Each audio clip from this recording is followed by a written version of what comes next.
Welcome to the first episode of Behind the Quest. Every month when we have a little skip week for our actual play show, Faefall Quest, I'm going to give you guys some insights on how I run this campaign and the show therein. So there will be a lot of different insights for game masters of all sorts of different systems, because note that I myself have not actually dungeon mastered. Well, I've dungeon mastered some one-shots for D&D, but though I mostly do game mastering of all sorts of other wacky systems, namely Fate Core, Pokemon Tabletop United, and Legend of Zelda Reclaim the Wild. So this here should very easily apply to pretty much any system, whether you're using D&D or not. All that being said, here's what we're going to go over today. I put out a little poll on some social medias, and y'all pretty much unanimously decided that you wanted to hear about the preparation. Now, I realized after I posted that poll that I wasn't very specific about what that meant. Because when I thought about the preparation, I was like, okay, that's like this setup and stuff for the stream specifically. But then I realized that's probably not the best thing to start off with, actually, and probably what y'all are wanting is more so the planning stuff. So today I'm going to walk you through how I built the world for my campaign, just kind of making up the premise of it as well as the backstory of the world itself. So without further ado, let's jump in.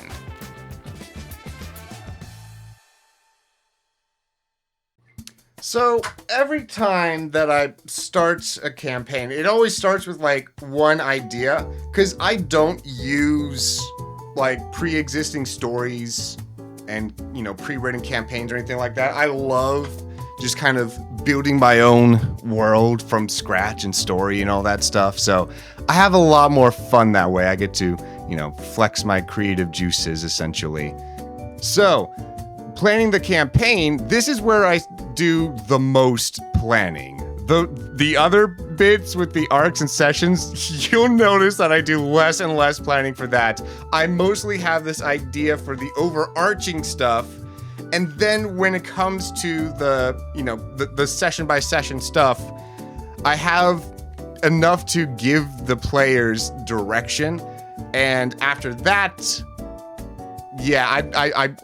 I'm one of the types that is more of a playground builder, right? That's what I like to call myself, is the playground builder. I make a nice playground with all sorts of fun, different things to slide and swing on and stuff, and just let my players take it from there, right? So going off this playground analogy, you're going to need three things in order to build that playground. You're going to want the where it is and what the foundation is, right? So this is whether you have the astroturf versus mulch versus whatever other weird quote unquote safe things they start putting underneath the play set. That there, I would say in this analogy, is the world building, right? The world itself. And that's what most of this video that I'm making here is going to be over. And then these other two I'll go over more so in future videos. They're going to be the furniture of the playground itself, which I would say in this analogy is the mechanics, right?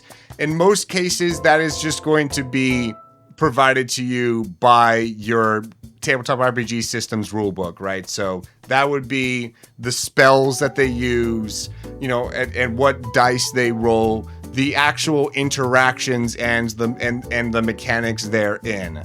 I have had to do some homebrewing of that stuff, especially for these Fate Core campaigns, because Fate Core is a lot more it doesn't provide all that lore and stuff for you, because you're supposed to be able to do all sorts of different campaigns with it. So, but again, I'll get into that with a future video. And then thirdly is the people also on the playground, right? It's boring to have just yourself playing. You want the other kids there to play with. So that involves who is also in the party, right? So how do you build and balance a good party?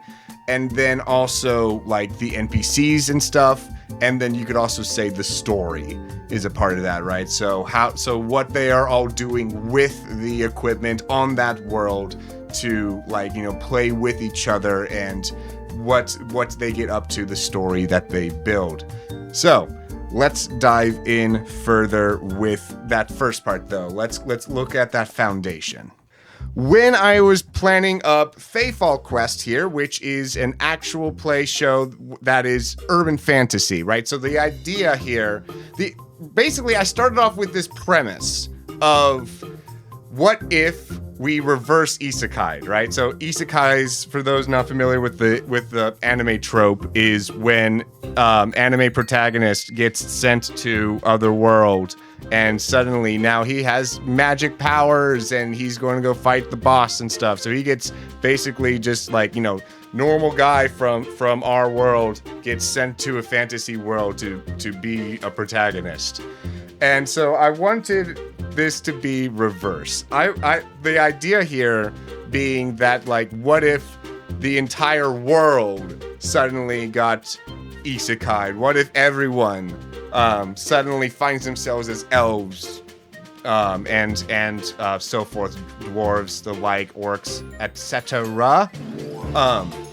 Because, another reason behind that was I wanted to get away from, I've been doing a lot of Nintendo-themed campaigns on here, and I do plan on going back to Nintendo-themed campaigns when the next Smash Bros. Comes out and it becomes topical. We're going to do another season of Super Smash Quest. You can bet your bottom.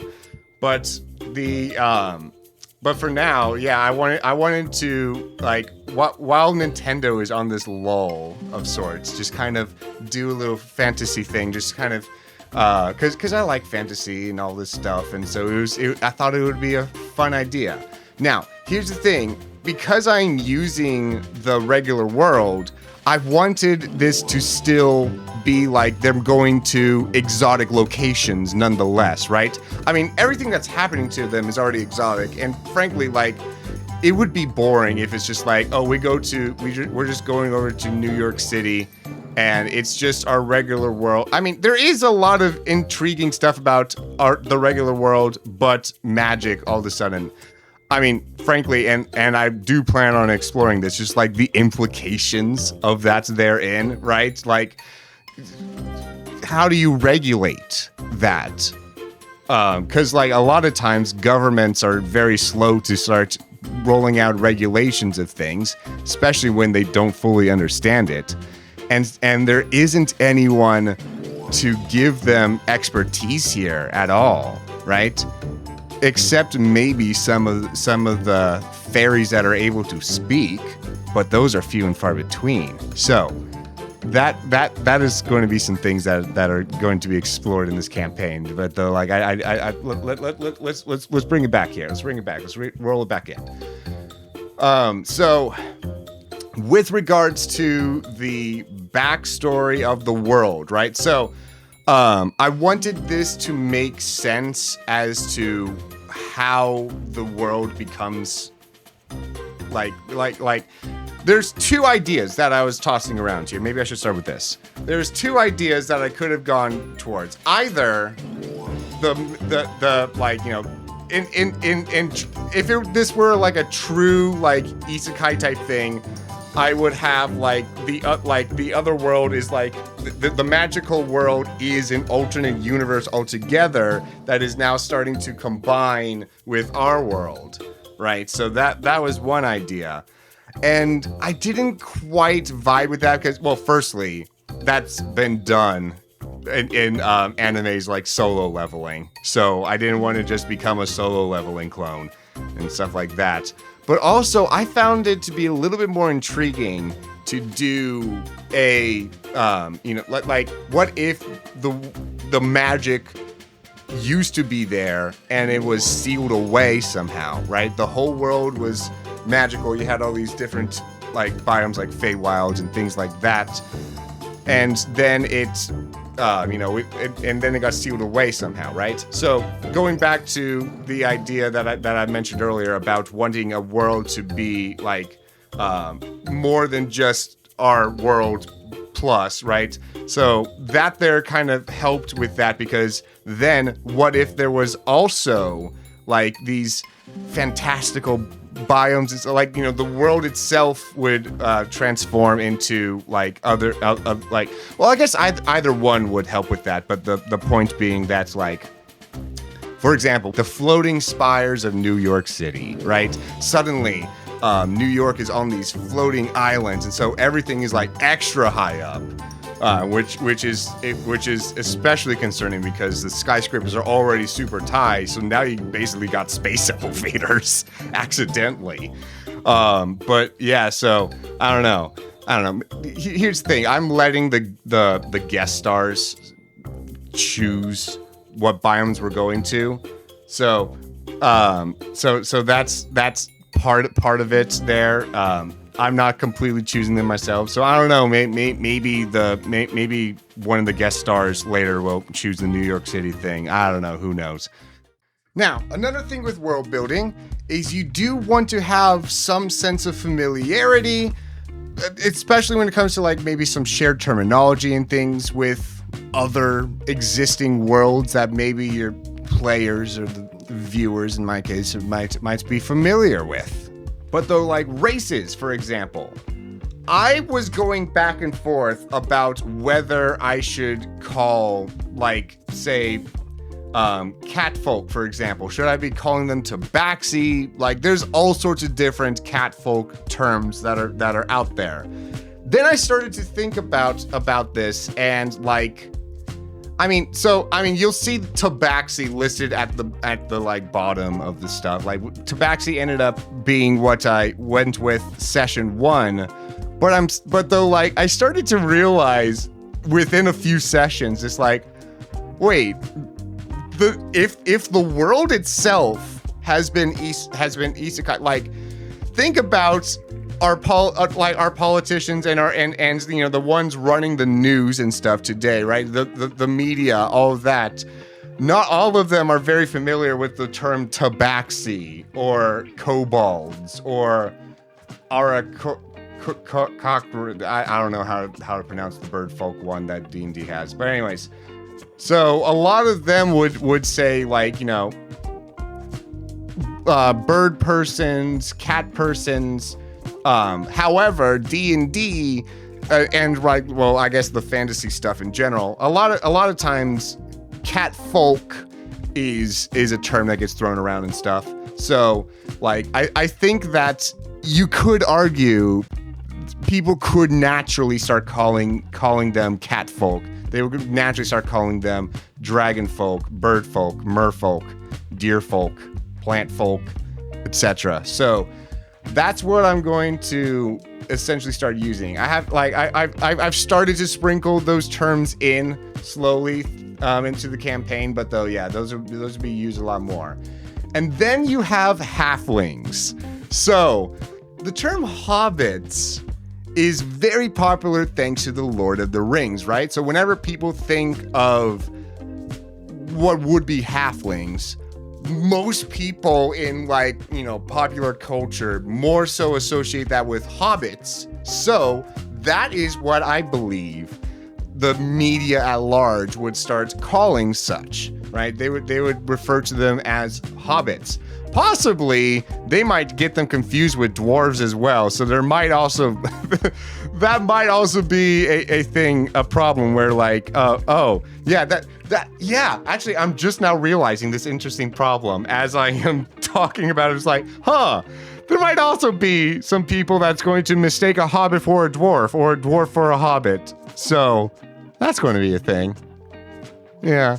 I'm going to have to see if I can find ways to sprinkle that into there as well. But yeah, no, these are the types of things that I think of is more so the big picture stuff like that. Oh boy.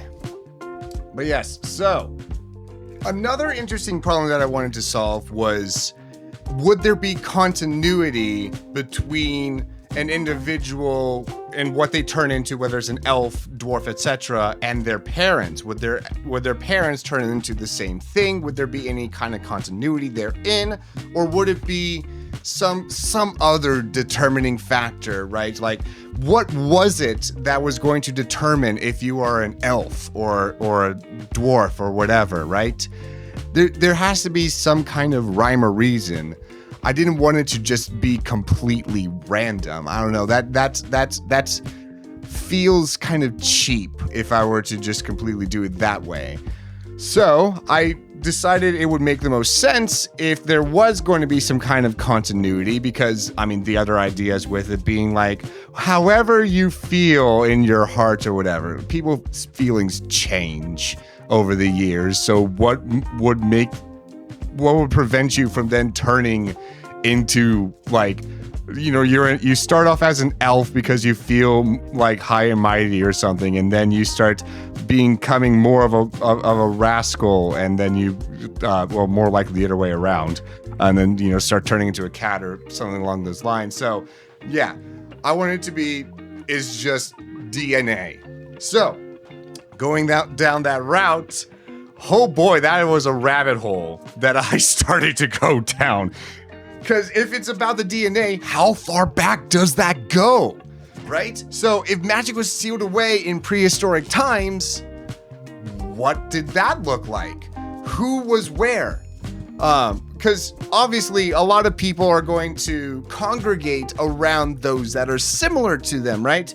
It just made sense that, you know, the cat folk would all be kind of mingled together as a clan of sorts, and then, you know, the elves would have their own stuff, and that's also how a lot of fantasy worlds are built, right? This area is dominated by the elves and that kind of thing for that reason, right? You know, people like to be around people like them, that sort of thing.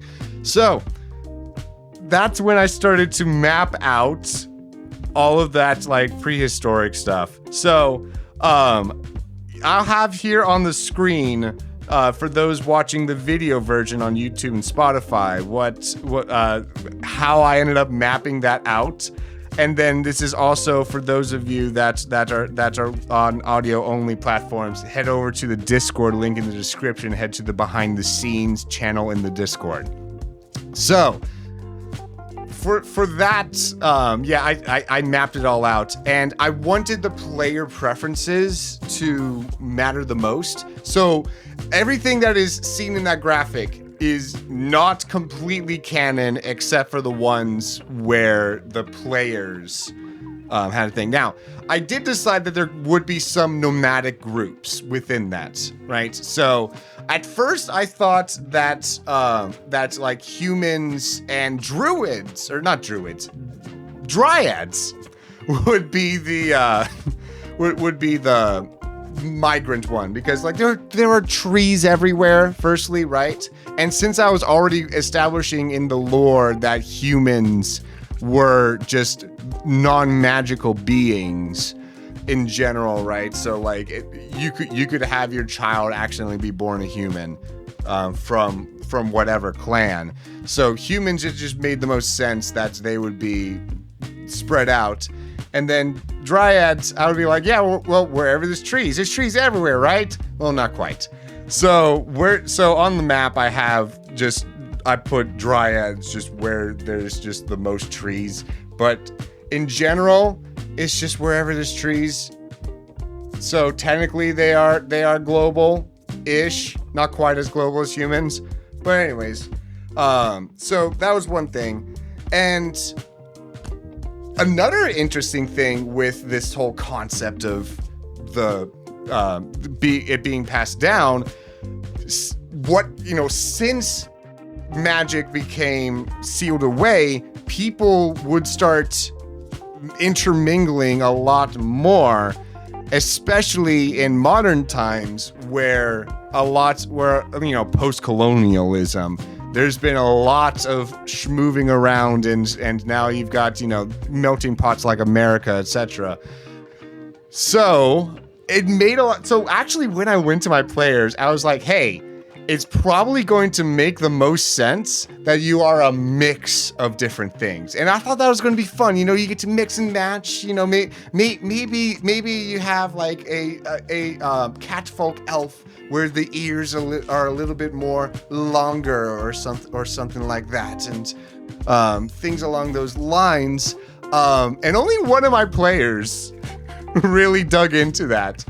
One of my players, Black Rose Storm, she is half German, half African American, and so that there was very interesting. She's the one that leaned into that because like she herself is a mix, and so she actually wanted to be from from Germany and Africa as well, because that's what she was IRL, and so that's why on my little map. So I had dragon folk kind of be right there in Germany because, you know, a lot of dragon types of tales and folklore exists in like Europe and such. So I thought like, okay, that makes sense. And then like you have a lot of like, honestly, if you look at Egyptian gods, a lot of them are furries. A lot of Egyptian gods are furries. So I decided, you know, it would make sense there. And so then when Kitty Pants decided, okay, I want to be a Tabaxi too, I was like, oh, so Rose already has determined that she wants to be this and that. I could flip these if you want to, but though, like, and so that's why actually she starts with a French accent at the start, not because there were, you know, the catfolk were also in France, but no, because there had been some like French colonization in some of the nations down in Africa. So we decided that she would be from one of those, right? So she's not actually from France. She has a French accent because her character is from a place that was colonized by France. So originally I was planning on making this video I was going to do campaign and then planning the arcs within the campaign and then the sessions within the arcs. And as I started recording this, I had a lot to say about just parts of the campaign part. Like I'm gonna have to split up the campaign bit into two parts here actually. So today we have now covered the world building aspects essentially. So next time I'll get into story, right? What is going to be the goals? What are they actually going to do? What is the conflict? And also the major characters and such as well. So we will get to that next time, I suppose.